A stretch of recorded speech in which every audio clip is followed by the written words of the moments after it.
안녕하십니까.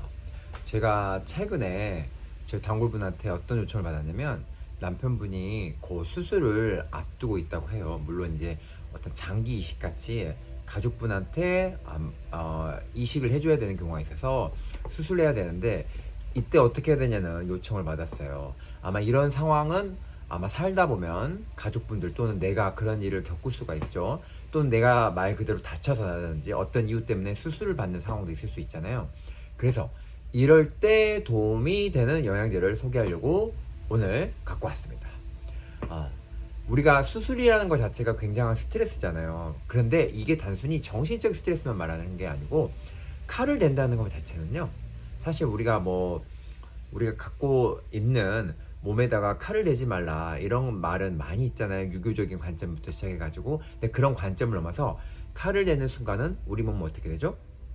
공기 중에 있는 산소라든지 여러 가지 어떤 물질들에 노출이 되죠. 그로 인해서 병균이 올 수도 있고 또 말 그대로 산소 때문에 뭐 할 수도 산화작용이 일어날 수도 있죠.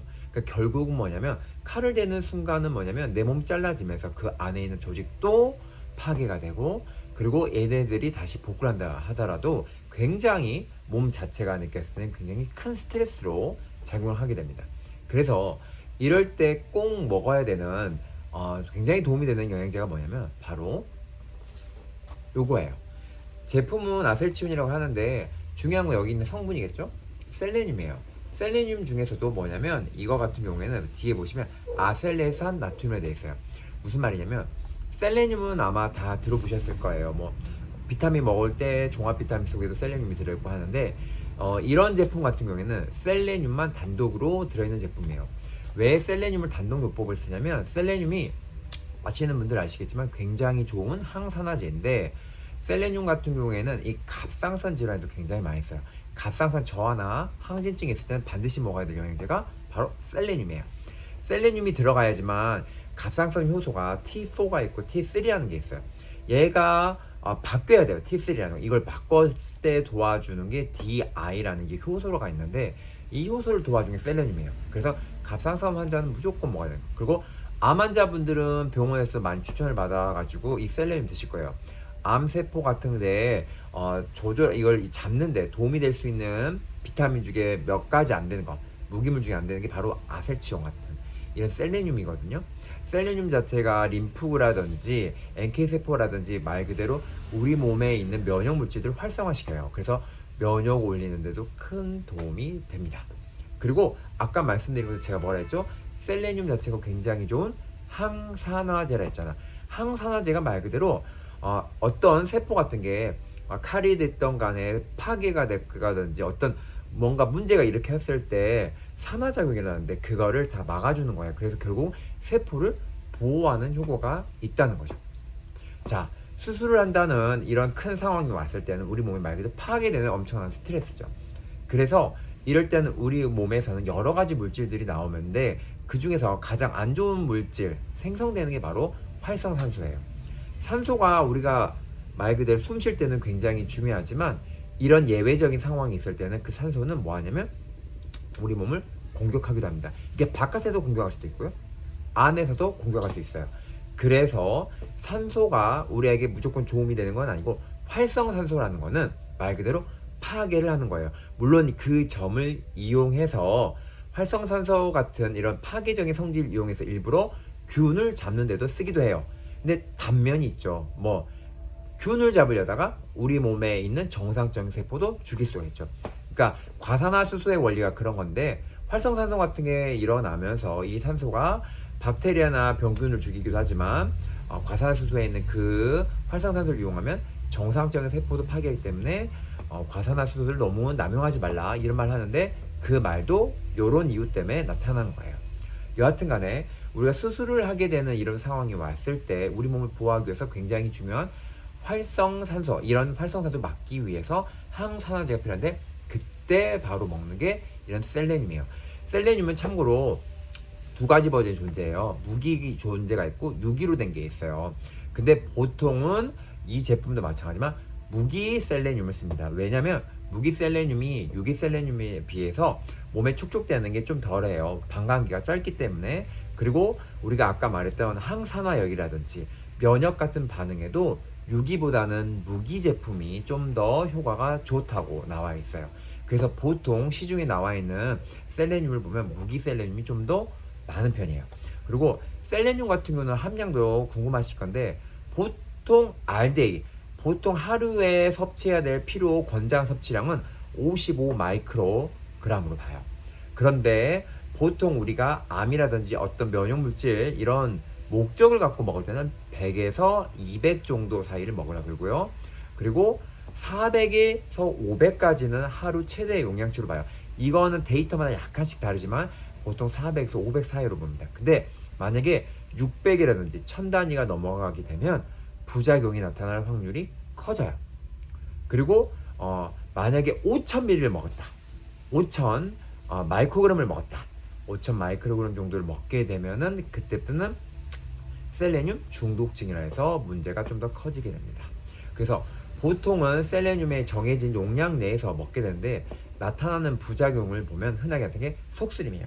속쓰리다 또는 구토 증상이 나타나거나 설사 증상. 이 설사 증상도 흔하게 볼 수 있는데, 그럴 때는 셀레늄 함량을 낮추면 구토나 속쓰림 또는 그리고 그런 현상들이 좀 줄게 돼요. 자, 참고로 우리가 그 브라질 너트라고 들어보셨죠? 한때 유행하기도 했는데, 브라질 너트에는 셀레늄 함량이 굉장히 높아요. 보통 한 알당 70에서 90 마이크로그램이 들었다 해요. 근데 이 브라질 너트를 먹고 설사를 한다는 사람도 있어요. 속이 너무 쓰리가. 보시면 막 한 알에 70에서 90 정도가 마이크로그램이 들어있는데, 이 브라질 너트가 몸에 좋다고 5알, 10알 이렇게 많이 먹으면 어떻게 될까요? 벌써 아까 하루 최대치가 400에서 500이라 했는데 6알만 먹어도 400이 넘어가죠. 나한테 만약에 피로 권장량이 넘어가게 된 사람 같은 경우에는, 예민한 경우에는 설사를 할 수가 있겠죠.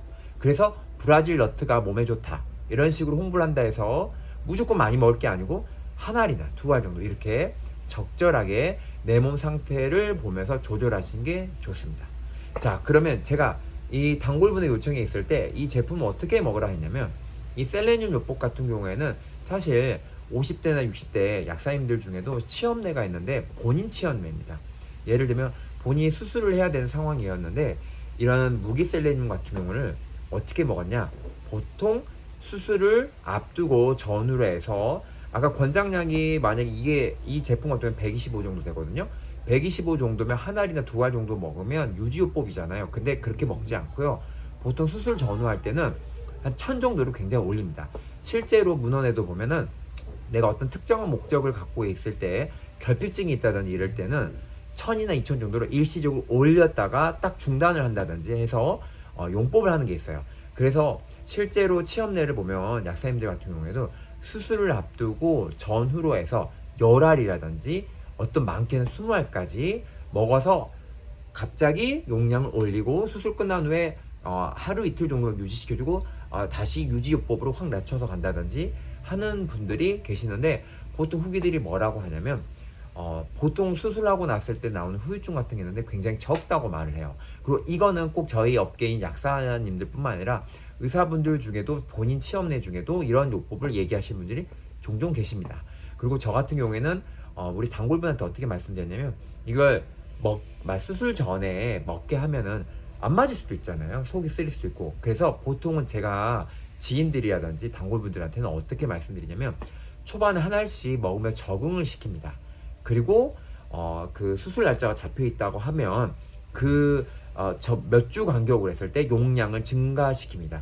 증가시켜서 본인의 상태를 체크하게 하고요. 그리고 아까 말씀드려도 괜찮다 싶었을 때 그 수술 전후 바로 앞뒤 하루 이틀이라든지 2, 3일 정도, 최소 한 며칠 간격 안으로만 용량을 기존에 먹던 것보다 2-3배 정도 올리게 합니다.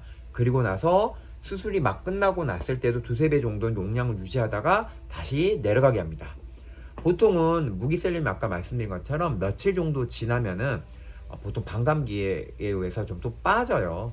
빠지기 때문에 어떤 중독되거나 그럴 일은 없고요. 그리고 아까 말한 것처럼 개개인별로 약간의 차이가 있을 수 있기 때문에 이런 점은 반드시 이런 영양제를 사갔던 약국 약사님한테 상담을 하시고, 내가 만약에 이렇게 특수 목적처럼 수술이라든지 뭔가 이벤트가 있다 하면은 그 목적에 맞춰서 이런 설계를 꼭 하시고 드셔야 됩니다. 그리고 참고로 이 셀레늄의 부작용은 어떻게 알 수 있냐면요, 브라질 너트 사례도 알 수 있지만 보통 오신구토도 있고 설사도 있다고 했는데, 이게 중독증처럼 가버리면 어떻게 되냐면 입에서 막 마늘 냄새 같은 게 막 나요. 이게 왜 그러냐면 셀레늄이 이게 유기 형태로 되어 있는데, 브라질 어떤 황이랑 같이 결합되어 있기 때문에 보통 황이 마늘을 많이 들었잖아요. 그래서 그런 냄새가 많이 납니다. 그리고 이 손발톱이 튼튼해지는 게 아니고 오히려 부서집니다. 그리고 탈모 증상입니다. 원래는 항산화제가 들어가면 그걸 지켜주기 좀 좋았거든요. 근데 오버가 되면 당연히 문제가 되겠죠.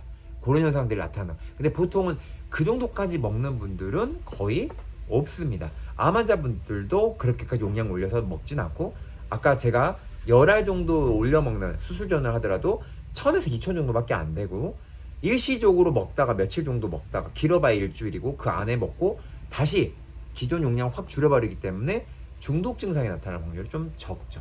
이런 점 참고하시고, 그리고 뭐 사소한 것 같지만 꼭 이런 거 드실 때도 샀던 약국에서 꼭 약사님하고 상담을 하시고 제대로 된 계획하에 드시면 되겠습니다.